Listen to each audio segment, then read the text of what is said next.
स्वागत है आपको एक बार फिर से आपके अपने यूट्यूब चैनल रस्तोगी कोचिंग में। आज के इस वीडियो में क्लास 12 के रसायन विज्ञान अभ्यास 10 में आज हम लोग पढ़ेंगे एथिल ब्रोमाइड कैसे बनता है, इसके भौतिक गुण, रासायनिक गुण और इसका उपयोग कहाँ कहाँ किया जाता है। तो पिछले वीडियो में हम लोग पढ़े थे एथिल ब्रोमाइड की जो है प्रयोगशाला विधि बताया गया था और इसके भौतिक गुण भी जो है पिछले वाले वीडियो में बताया गया था। तो आज जो है इसके रासायनिक गुण के बारे में समझेंगे कि एथिल ब्रोमाइड के रासायनिक जो है गुण क्या हैं और इसका उपयोग कहाँ किया जाता है। तो एक एक रिएक्शन को आप सभी विद्यार्थी अच्छे से समझिएगा और अपने कॉपी में क्या कीजिएगा, नोट करते चलिएगा। तो अब यहाँ पर हेडिंग नोट कर लीजिए, रासायनिक गुण। अब ये रासायनिक गुण किसका हम लोग पढ़ेंगे, एथिल ब्रोमाइड का। अब एथिल ब्रोमाइड जो है किससे क्रिया करेगा, सोडियम मेथॉक्साइड से क्रिया करेगा। तो सोडियम मेथॉक्साइड से जब क्रिया करेगा तो क्या क्या बनेगा इसके बारे में समझेंगे। तो यहाँ लिख लेंगे, जब एथिल ब्रोमाइड सोडियम मेथॉक्साइड से क्रिया करके क्या बनाता है, एथिल मेथिल ईथर। क्या क्या बनेगा, एथिल मेथिल ईथर तथा सोडियम ब्रोमाइड बनता है। तो यहाँ पर जो सूत्र देख रहे हैं C2H5Br, यह किसका सूत्र है, तो एथिल ब्रोमाइड का यह सूत्र है। और यह NaOCH3 किसका सूत्र है, सोडियम मेथॉक्साइड का यह सूत्र है। अब ये दोनों को मिला करके जब गर्म किया जाता है तो क्या बनता है, एथिल मेथिल ईथर C2H5OCH3, इसका नाम क्या है, तो एथिल मेथिल ईथर नाम है। और NaBr का नाम क्या है, सोडियम ब्रोमाइड नाम है। तो यहाँ पर क्या क्या बना, जब जो है एथिल ब्रोमाइड सोडियम मेथॉक्साइड के साथ जब क्रिया करता है तो एथिल मेथिल ईथर और सोडियम ब्रोमाइड बनता है। तो आप सभी विद्यार्थी पहला जो है रासायनिक गुण जो है आप लोग समझ लिए होंगे कि जो एथिल ब्रोमाइड किससे क्रिया किया, सोडियम मेथॉक्साइड से क्रिया किया। अब दूसरा रिएक्शन है पोटेशियम हाइड्रोसल्फाइड से क्रिया। अब ये पोटेशियम हाइड्रोसल्फाइड से क्रिया कौन करेगा, तो एथिल ब्रोमाइड करेगा। कौन करेगा, एथिल ब्रोमाइड। तो लिखेंगे, जब एथिल ब्रोमाइड किसे क्रिया करेगा, पोटेशियम हाइड्रोसल्फाइड से क्रिया करके क्या बनाता है, एथिल मरकैप्टन तथा सोडियम ब्रोमाइड बनाता है। तो ध्यान दीजिए, तो यह C2H5Br ये किसका सूत्र है, तो यह जो है एथिल ब्रोमाइड का सूत्र है। और KSH किसका सूत्र है, पोटेशियम हाइड्रोसल्फाइड। क्या नाम है, पोटेशियम हाइड्रोसल्फाइड का यह सूत्र है KSH।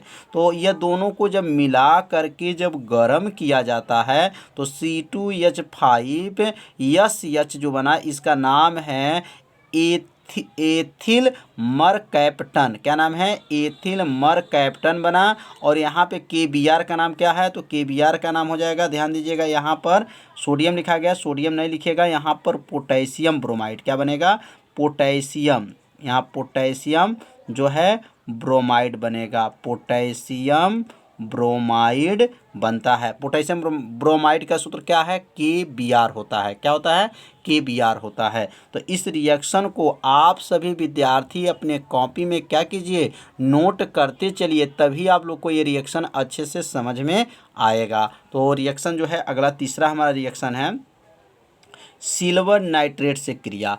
अब ये सिल्वर नाइट्रेट से क्रिया कौन करेगा, तो जो है एथिल ब्रोमाइड जो है सिल्वर नाइट्रेट से क्रिया करेगा। और जब सिल्वर नाइट्रेट से क्रिया करेगा तो क्या क्या बनेगा, तो अब यहाँ लिख लेंगे, जब सिल्वर नाइट्रेट की क्रिया किससे होगा, एथिल ब्रोमाइड से कराई जाती है तो एथिल नाइट्राइड बनता है। क्या बनता है, एथिल नाइट्राइड बनता है। तो यह सूत्र क्या है, C2H5Br, यह किसका नाम है, इसका नाम है, किसका नाम है, यह एथिल ब्रोमाइड है। और AgNO2 इस किसका नाम है? Silver nitrate. क्या नाम है? सिल्वर नाइट्राइड इसको कहा जाता है, सिल्वर नाइट्राइड।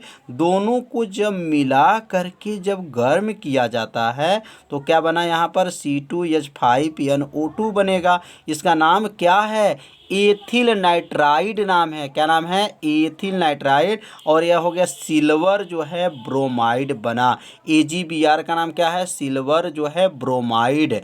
तो समझ में आ रहा होगा। और ये रिएक्शन को जो है संतुलित भी किया गया है। और इसे अपने कॉपी में क्या कीजिएगा? इसे नोट जरूर कीजिएगा और इसे 2 बार पढ़िएगा, आपको क्या होगा? याद हो जाएगा। अब अगला जो क्रिया करेगा पोटेशियम नाइट्राइड से क्रिया। अब पोटेशियम नाइट्राइड से क्रिया कौन करेगा? तो क्या बना था? एथिल ब्रोमाइड बना था। तो एथिल जो ब्रोमाइड है वो पोटेशियम नाइट्राइड से क्या करेगा? क्रिया करेगा। तो यहाँ लिखेंगे पोटेशियम नाइट्राइड से क्रिया। जब एथिल ब्रोमाइड पोटेशियम नाइट्राइड से क्रिया करके क्या बनाता है? एथिल नाइट्राइड बनाता है। तो लिख लेंगे जब एथिल ब्रोमाइड किससे क्रिया करेगा? Potassium nitride. पोटेशियम नाइट्राइड का सूत्र क्या होता है? KNO2 होता है। और जो एथिल ब्रोमाइड का सूत्र क्या है? C2H5Br होता है। अब ये दोनों को जब मिला करके जब गर्म करते हैं तो गर्म करने पर क्या बना है? तो यहाँ पे बना है एथिल नाइट्राइड बना है। C2H5NO2 जो बना यह एथिल नाइट्राइड बना। और उसके साथ जो है पोटेशियम, ध्यान दीजिए, पोटेशियम जो है ब्रोमाइड भी बना है। पोटेशियम ब्रोमाइड का सूत्र क्या होता है? KBr होता है। तो इस रिएक्शन को भी आप सभी विद्यार्थी अपने कॉपी में क्या कीजिए? नोट करते चलिए। अब अगला जो क्रिया है हाइड्रोजन से क्रिया। अब यह हाइड्रोजन से क्रिया कौन करेगा? तो एथिल ब्रोमाइड करेगा। अब एथिल ब्रोमाइड जब है हाइड्रोजन से क्रिया करता है तो क्या बनता है? यहाँ लिखेंगे जब एथिल ब्रोमाइड हाइड्रोजन से क्रिया करती है तो एथेन बनता है। क्या बनता है? एथेन गैस बनता है। तो यह सूत्र क्या है? C2H5Br। ये किसका सूत्र है? एथिल ब्रोमाइड का सूत्र है। और यहाँ पर हाइड्रोजन के साथ जब गर्म करेंगे तो C2H6 ये किसका सूत्र हो जाएगा? तो यह जो है एथेन का सूत्र है। C2H6 जो है एथेन का। और यहाँ बना हाइड्रोजन ब्रोमाइड बना, HBr इसको कहा जाता है। तो यहाँ पे 2 इसलिए लिखा गया है क्योंकि यहाँ पर हाइड्रोजन देखिए कितना है? 5 2 7 है, 6 और ये क्या है? 7 है। Br यहाँ 1 है तो Br यहाँ पर 1 है। तो दोनों जो समीकरण है, दोनों पक्ष के जो समीकरण है वह दोनों संतुलित तो होना चाहिए। तो रिएक्शन को क्या कीजिए? आप सभी विद्यार्थी अपने कॉपी में क्या कीजिए? जरूर नोट करते चलिए। अगला जो क्रिया है पोटेशियम साइनाइड से क्रिया। अब ये पोटेशियम साइनाइड से क्रिया करेगा, कौन क्रिया करेगा? एथिल ब्रोमाइड करेगा। तो क्या बनेगा? तो लिखेंगे जब एथिल ब्रोमाइड पोटेशियम साइनाइड से क्रिया करके एथिल साइनाइड बनता है। क्या बनता है? जब एथिल ब्रोमाइड जो है पोटेशियम साइनाइड से क्रिया करता है तो क्या बनेगा? एथिल साइनाइड बनता है। अब इसका सूत्र क्या होता है? C2H5Br। यह किसका सूत्र है? तो इसका सूत्र है एथिल ब्रोमाइड का सूत्र है। KCN का नाम क्या है? तो इसका नाम हो गया पोटेशियम साइनाइड है। और ये गर्म करने पे क्या बना? C2H5Cn, मतलब इसका नाम एथिल साइनाइड बना और इसका नाम पोटेशियम ब्रोमाइड बना। तो ये इस रिएक्शन को क्या कीजिए? आप सभी विद्यार्थी अपने कॉपी में जरूर नोट कीजिए। जब इसे नोट किए रहेंगे तो आपका एक नोट्स भी बनता रहेगा। तो रिएक्शन समझ में आ रहा होगा कि कौन किससे क्रिया कर रहा है। अब आ गया बहुत ही IMP, यह हमेशा परीक्षा में पूछा जाता है। जो यह अभिक्रिया का नाम सुन लीजिए, क्या है? वुर्ट्ज अभिक्रिया। क्या नाम है? वुर्ट्ज अभिक्रिया किसे कहते हैं? कई बार परिभाषा आता है। तो इसका परिभाषा बहुत ही आसान है और रिएक्शन को भी जानकारी रखेंगे कि यह जो प्रश्न जो है कई बार जो है परीक्षा में पूछा जा चुका है। तो क्या लिखेंगे? जब एथिल ब्रोमाइड सोडियम से क्रिया करती है तो ब्यूटेन बनता है। जब एथिल जो ब्रोमाइड है वह किससे क्रिया करेगी? सोडियम से जब क्रिया करती हैं तो क्या बनता है? ब्यूटेन बनता है। और इस अभिक्रिया को वुर्ट्ज अभिक्रिया कहते हैं। तो अभी यहाँ देखिए C2H5Br जो है ये किसका सूत्र है, एथिल ब्रोमाइड का सूत्र है। और यहाँ देखिए C2H5Br यहाँ दो जो है इसके अणु हैं, और सोडियम के भी जो इसमें कितने अणु होते हैं, तो दो अणु होते हैं। अब दोनों को जब मिला करके जब गर्म करते हैं तो ब्यूटेन बनता है। अब ब्यूटेन का सूत्र क्या होता है, तो C4H जो है में C4H10 होता है 10, मतलब C4H10 होता है,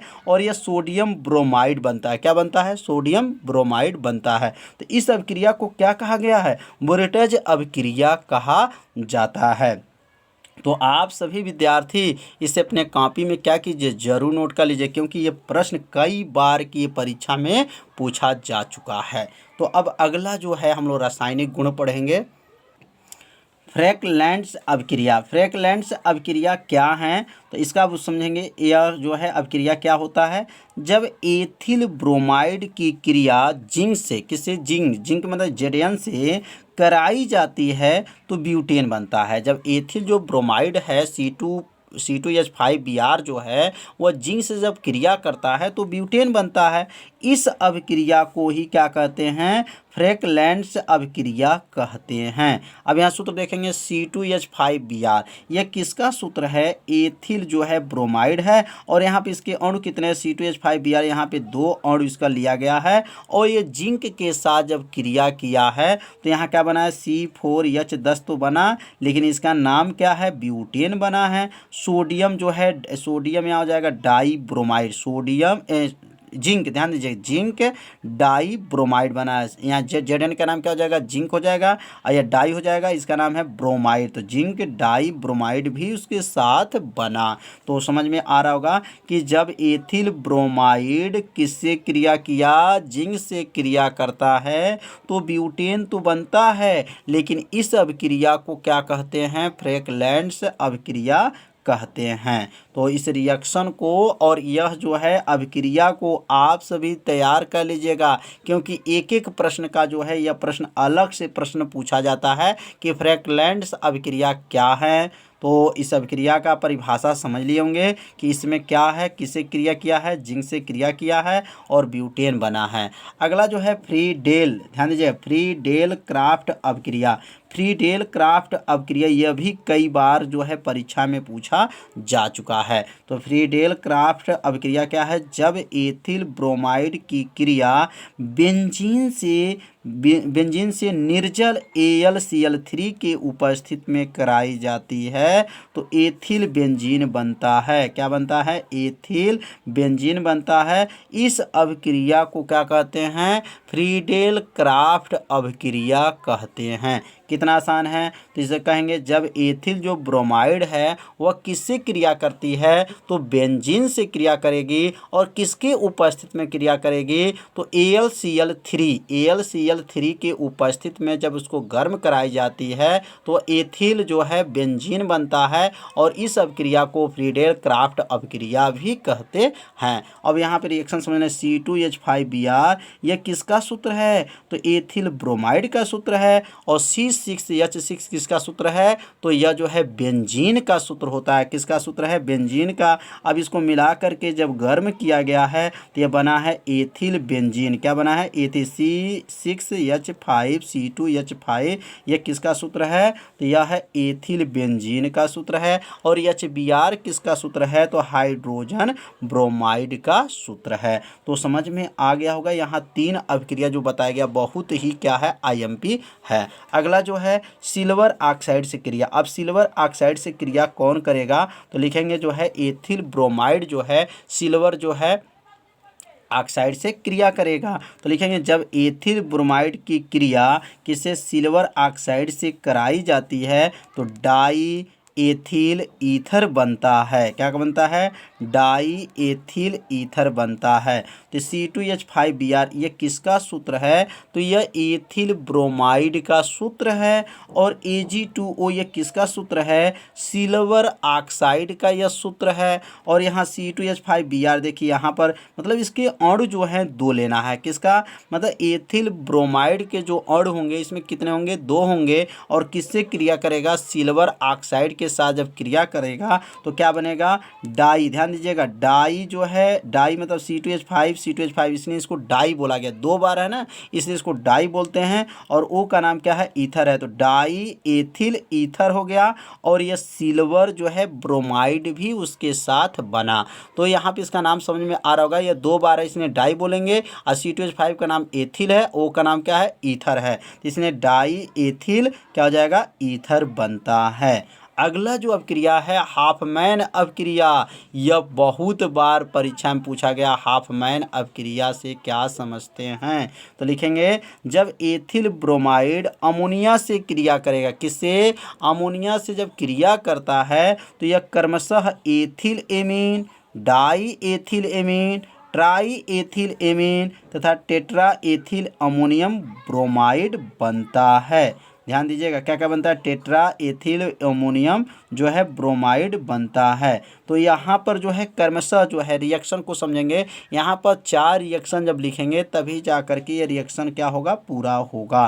तो जैसे C2H5Br, इसका नाम क्या है, एथिल ब्रोमाइड है, और ये अमोनिया से पहला बार जो है क्रिया किया है। तो क्रिया करने के बाद से देखिए क्या, अमोनिया से जब क्रिया किया तो एथिल एमीन बना है, C2H5PNH2, इसका नाम है एथिल एमीन बना। अब यह एथिल एमीन जो है पुनः क्रिया करेगा, किससे, एथिल ब्रोमाइड से क्रिया करेगा। तो C2H5PNH2, यह देख रहे हैं ना, C2H5PNH2 जो है यहाँ पे आ गया, और C2H5Br जो है इसका नाम क्या है, एथिल ब्रोमाइड है। अब ये दोनों को जब मिला करके जब गर्म किया जाता है तो क्या बनता है, तो यह बन गया डाई। अब देखिए इसके पहले क्या था, एथिल एमीन था, अब बन गया डाई एथिल एमीन हो जाएगा। तो C2H5 2NH यह बन गया डाई एथिल एमीन बन गया। उसके साथ क्या बना है, हाइड्रोजन ब्रोमाइड बना।